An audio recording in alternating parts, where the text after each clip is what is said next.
What's up, ladies and gentlemen? Welcome back to the Fringe. Yesterday was a huge day for Unacceptable Fringe, as Premier Danielle Smith, we've had her on the show a couple of times. I've been very critical about her stance on independence, but also very sympathetic as to why Danielle has been doing what she's doing when it comes to independence. And I think it makes a lot of sense when we pave the road to independence for Albertans to do this by grassroots. I'll be bringing Danielle Smith onto the show after the AGM to talk more about the plans for Alberta, and I will also be discussing on tonight's live stream more in depth as to what took place in the Premier's office, at least the things that were on the record that I can talk about. But it was a really great day, I gotta say. It was very nice of Danielle Smith, Premier Smith, to invite myself, my family, into her office to speak with her, to meet with her. She's a big fan of the Fringe. She watches the channel. I'm very grateful for the honor to not only go into her office to chat with her face to face, but also for her to invite my kids. She was wonderful to my children, absolutely amazing. And also very interested in how they've been adapting since their move from Calgary to Spruce Grove, how their schools are doing for them with their teachers, how their education's coming along, have they any concerns, showed them around her office. Wonderful, wonderful woman. Everything you see on camera with Danielle transitions into her office when you see her face to face. In fact, she's 10 times more magnificent when you see her in person. Is one of the friendliest people I've ever had the pleasure of meeting. Now, again, I'll talk about more of what happened in that meeting tonight on live stream, 6 p.m. Pacific, 8 p.m. Central. You'll want to be here for that because we have a lot of things to discuss. But one of the things we did talk about yesterday, and I wanted to highlight, one of my dear friends, Dr. Jordan Peterson, has been battling sepsis as well as pneumonia due to mold exposure. We need to talk about that. If you guys have been following what's happening with Dr. Jordan Peterson, Michaela Peterson, now I spoke with her roughly around the same time via email, same kind of update. But a lot of people have been asking what's going on with Dr. Jordan Peterson. He is a dear friend of the channel. Every time he's come to Alberta, he's always calling saying, here's tickets, come see me, let's catch up. Jordan Peterson's daughter, Michaela, recently shared that her father was hospitalized for nearly a month, spending time in the ICU with pneumonia and sepsis. Before that, he'd been battling neurological symptoms, possibly linked to long-term mold exposure. Michaela says he's improving day by day, but recovery will be slow, so I don't know how long it'll be before we hear from Dr. Peterson. But Danielle Smith also knows Dr. Peterson very well. And when we talk about Mark Carney's censorship, when we talk about C9 and everything we chatted on the channel yesterday about this channel potentially getting taken down by future provisions coming in towards censorship, Danielle Smith has honored Dr. Jordan Peterson with a new free speech bill. And this is where I say that you can stand where you like on Danielle didn't come out and say something on the due date, the or else. Say what you back up. I buy into all of that, and I agree with all of that. You shouldn't be putting things out there if you're not going to enact when the time comes. However, we're going to talk about that later. But I also think Danielle's doing amazing, amazing things for this province. And these are the reasons why, even with our frustrations, we can't allow emotion to get in the way. And we back Danielle as a premier because she's doing more for Alberta than any other premier is doing across Canada. She's representing her constituents, and she's making sure Alberta remains free with Bill 1 getting its assent to protect Albertans. Now she puts in place and actually invited my family to watch in the legislature yesterday the bringing in of her new Bill 13, which has been labeled I believe it's the Peterson bill, the Peterson Act. Alberta will continue to being a place of free speech where free speech is defended. Cases across Canada, like the high-profile disciplinary proceedings of Dr. Jordan Peterson, Nurses and other professions demonstrate how regulatory bodies can extend their reach into personal expression rather than professional competence. Today, our government unveiled Bill 13, the Regulated Professions Neutrality Act, which she was calling the Peterson Bill, which, if passed, would limit professional regulatory bodies from disciplining professionals for expressive off-duty conduct, except in specific circumstances such as threats or physical violence or a criminal conviction. So you're not allowed to fire somebody because you don't like their online profile. You're not allowed to discipline them because they don't post trans flags on their bios or align with your political views. This is a huge win for Alberta. I can't tell you how many people are upset that I know that when they go to apply for a job, they say, well, we also need a link to your socials. We need to see your social media accounts. I've always said that if YouTube ever ends for the Fringe, I will never get a job anywhere if that's the case. Well, luckily now, that can't happen in Alberta. It's to restrict mandatory training unrelated to competence or ethics, such as diversity, equity, and inclusion training. So no more DEI. Create principles of neutrality that prohibit professional regulatory bodies from assigning value, blame, or different treatment to individuals based on personally held views or political beliefs. Again, protecting people to the right to express themselves. This is where I absolutely love my premier. She's fantastic. She's always trying to find new ways to ensure Alberta remains free, or at least as free as it can, while battling for our jurisdiction with Ottawa until the day comes that we get that vote on independence. One of the great things here is that she has said that despite Mark Carney's C9, she will not be sending RCMP to people's doors. When it comes to the censorship on platforms like YouTube, things like that, that's out of Danielle's hands, I believe. Again, I'll probably talk to her more about that at the AGM. Let's take a look at her announcement of this bill, of the Peterson's law that she's got coming into effect. Let's take a look. Today we are introducing Bill 13, the Regulated Professions Neutrality Act. This is common sense legislation that would recognize that everyone should have the right to express their personal views freely. No professional should fear losing their license, their reputation, or their livelihood because of a personal opinion, a social media post, an interview, or open dialogue outside of working hours. These changes come after one of the most notable cases of professional regulators punishing an individual for comments made outside of a professional setting, and that is Dr. Jordan Peterson. Dr. Peterson was sanctioned and ordered to undertake a so-called re-education program in order to maintain his credentials for statements he had made outside of a clinical psychology setting. Similar notable cases have involved nurses, doctors, and teachers that have been punished, sanctioned, or have had their licenses threatened for comments that they have made on social media, at protests, or even at meetings of local city councils. We looked at these cases and asked an important question. Are regulators still focused on public safety and professional competence, or are some of them overstepping to enforce ideological conformity and to silence public discourse? The bill aims to protect expressive off-duty conduct. It draws a clear distinction that regulators are responsible for competence and ethics, not policing beliefs or personal expression that has no bearing on a person's ability to do their professional practice. No one cherishes their freedoms like Albertans do.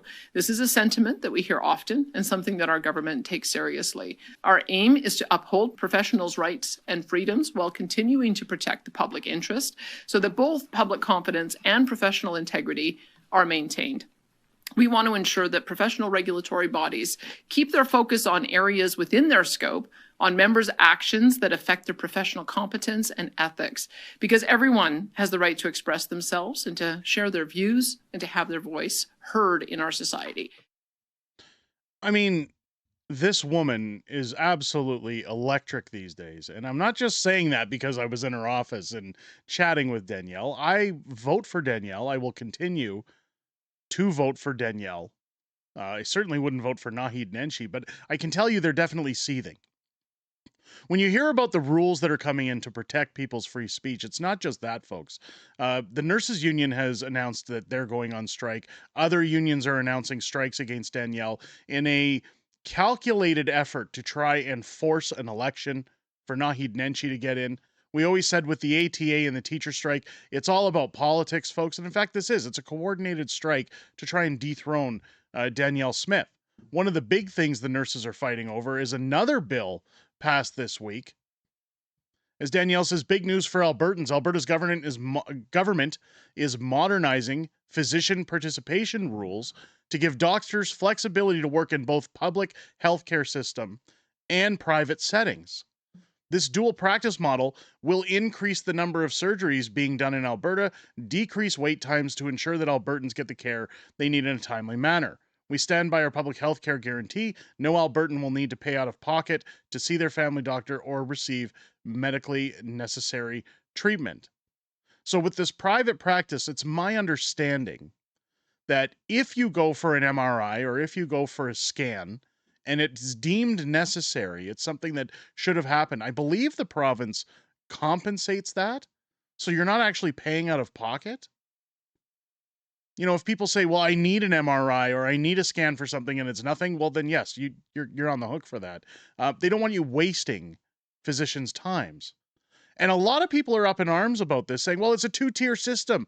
I actually thanked Danielle yesterday, not only for keeping my kids safe by using the notwithstanding clause twice, but also for bringing this in, because I'll tell you, with my mother, when she was diagnosed with mesothelioma, while it is incurable, if we could have provided her with extra care or testing at a faster rate than what she received, I'm sure my father would have happily paid for that option. But while a lot of people want to complain about the effects of a two-tier healthcare system, let's take a look at what Grok's laid out, because here's the issue. When we talk about what's happening in Alberta right now, Alberta's current wait lists for surgeries exceed 200,000 patients. Private options could have offload non-urgent cases, similar to how existing chartered surgical facilities already handle 20% of procedures and have shortened lists in targeted areas. So I can tell you, if you're in Alberta or anywhere around Canada right now, when you look at the influx of migrants coming to the country with doctors leaving, getting their training and essentially going where they get better pay or whatnot, the wait times are exponential.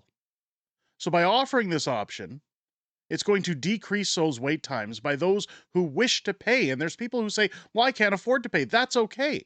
Those who are willing to pay are going to free up the system so that you can get in faster than you would have got without any of this coming to fruition. It enables more elective procedures to be performed overall, as surgeons can handle private cases after meeting public quotas and increasing system capacity.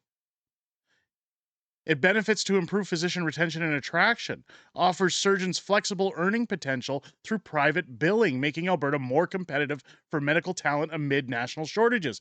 We've seen a ton of doctors leaving this country, or this province, I should say. They are leaving the country. But we've seen them leave the province. I can't count how many doctors' offices have this influx of Nigerian doctors to try and pick up the slack. But all they're concerned about is their quotas. This will bring in more talented doctors as well as a larger amount of physicians. And people say, well, they're money hungry. Of course it's going to bring them in. Again, folks, once people who can afford to pay have paid, you get the care you deserve. Surgeon burnout and exodus are major issues in Alberta. Dual practice models in other jurisdictions have boosted retention by allowing professionals to set competitive rates without fully leaving public service. That's the kicker. You're kind of getting a 2-for-1 here. Cost savings for the public system shifts some elective procedures to private funding, patient or insurance payments, reducing the province's surgical budget burden without tax hikes. Again, a smart move for Alberta. Danielle hasn't raised any taxes since she's become premier. It avoids the need for unsustainable public spending increases, aligns with Alberta's recent acute care funding reforms that incentivize efficiency through competition among providers. I don't see a problem with this. Enhanced patient choice and access provides options for faster care for those willing or able to pay privately. Again, if you've got the cash, I don't see the problem. If that's where you want to spend your money, if I want to go out tomorrow and buy a car in cash, I have that choice. I have that option. If I want to go on a vacation, I've got the right to choose where I'm going to go on vacation. If I want to pay for first class or coach, I have the right to do that. Why should you not have the right to decide, hey, I want this procedure faster. I don't want to wait for a scan. I don't want to wait for a deviated septum surgery. I'm going to pay a little extra, or maybe my insurance covers it, so I'm going to go get it. So it provides options for faster care for those willing and able to pay privately while maintaining universal public access for essential services. It builds on success of private surgical centers where 80% of surgeries remain public. 80%. Elective procedures, example, cataracts, joint replacements, could see quicker turnarounds and benefits for patients who opt in. I know so many people who have told me, hey, my aunt, my mother, my father needs a hip replacement. And he's been put on a waiting list for over a year just to see a specialist, just to get in. Now, if you don't have the money to pay for it or the insurance, if the province opts in to pay for it if it's necessary, that's a bonus. But those who are paying are freeing up that queue. So instead of waiting a year to see a specialist, you might wait 3 months. Hopefully. Sustainability without premiums or taxes. It promotes long-term fiscal health by leveraging private investment in facilities and services, fostering innovation without direct public costs.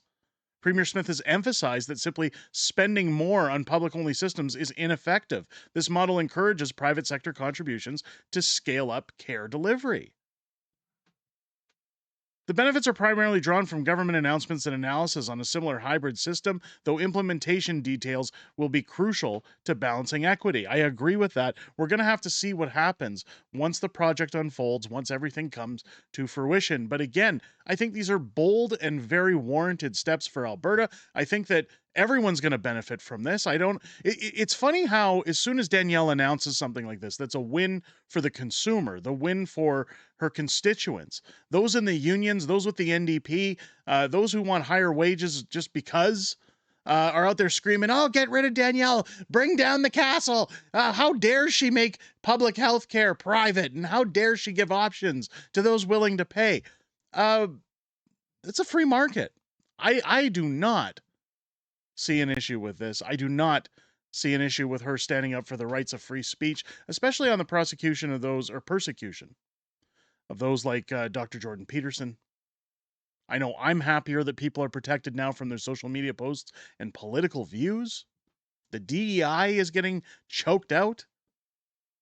I think this is a huge win for Alberta. And it's a huge win for all of the constituents that want a freer, more fair place to live in. Let me know what you guys think down below in the comments. If it's your first time here, I hope this video's earned your subscription. Make sure to hit that button, folks. Leave a thumbs up and a comment down below. You know, the Canadian government likes to censor these videos, and hitting that thumbs up, the subscribe, the comments, it all helps push the video out and drive it in the algorithm and tells people, hey, this is worth checking out. This channel's not bad. Don't forget to join me live tonight and every Wednesday and Friday night for Unhinged Fringe Wednesday nights, Friday Night Fringe on Fridays, as I'm joined by my new co-host Matt and the beautiful Mrs. Fringe on Fridays as we talk about everything that goes on this week in politics, everything that's happening in the week ahead that we're aware of, as well as Q&A within the greatest YouTube community on the platform.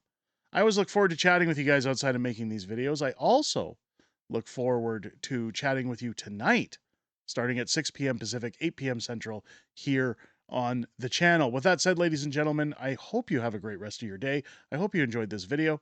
I'll catch you on the next one.